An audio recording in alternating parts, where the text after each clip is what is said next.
বাংলাদেশ ঘরের মাঠে এখনো শক্তিশালী দল বলা হয়, কিন্তু ঘরের বাইরে বাংলাদেশ কেন এখনো ওই পর্যায়ে যেতে পারছে না? আমি মনে করি যে বাংলাদেশে কোয়ালিটি স্পিনার নেই। আমরা যদি মনে করি যে কোনো কোয়ালিটি স্পিনার আসলে কোনো সময় ছিল না।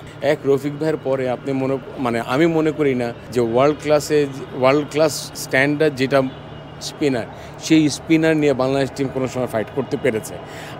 আমরা অনেকে বলি যে আমাদের পেসার নাই, আমাদের ব্যাটসম্যানরা খারাপ করছে, আমাদের হয়তো অনেক সময় কথা ওঠে যে এইসব ডিপার্টমেন্ট আমরা উইক আছে, বাট আমাদের মেইনলি কিন্তু আমরা স্পিনার দিকটা অনেক উইক রয়েছে। ওয়ার্ল্ড ক্রিকেটে যদি জিততে হয় তাহলে আমার 20টা উইকেট টেস্টে যদি জিততে হয় তাহলে 20টা উইকেট পাইতে হবে, বা বোলিং ডিপার্টমেন্টে একটা থ্রেট থাকতে হবে, ডোমিনেট থাকতে হবে। সেই জিনিসটা আসলে বাংলাদেশ টিমে নাই। আমরা স্পিনাররা অ্যাভারেজ ক্রিকেট খেলছি, বাট সেই যে মুরালি ধরনের মতো, শেন ওয়ার্নের মতো ওরা যে ম্যাচ উইনিং করাবে, সেই জিনিসটা কিন্তু কোনো সময় আমরা দেখতে পাইনি। আসলে সাকিব কি একটা বড় মিস কিনা বাংলাদেশ দলের জন্য?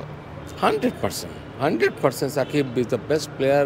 যমুনা ইলেকট্রনিক্স ঈদে ডাবল খুশি অফার সিজন 3, যে কোনো পণ্য কিনলেই পাচ্ছেন নিশ্চিত ঈদ উপহার। বাংলাদেশের যদি 1 নম্বর প্লেয়ার আপনি বলেন, 1 নম্বর অলরাউন্ডার বলেন না, তো বেস্ট। এবং 8-10 বছর ধরে একটা জায়গা ধরে রাখা, তার ভিতরে কিছু না কিছু ছিল যেটা আসলে আমরা রিয়েলাইজ করতে পারি নাই তখন, বাট এখন রিয়েলাইজ করতেছি যখন টিমটা তৈরি করতে হয়। একটা ব্যাটসম্যান লাগে, একটা বলার লাগে, এবং ওই যে ব্যাটসম্যান এই বলার ওই স্ট্যান্ডার্ডটাও সাকিবের আশেপাশে এখনো পর্যন্ত আমার কাছে মনে হয় যে খুঁজতে দেরি হচ্ছে আর কি। সো আমরা আসলেই সাকিবকে মিস করছি।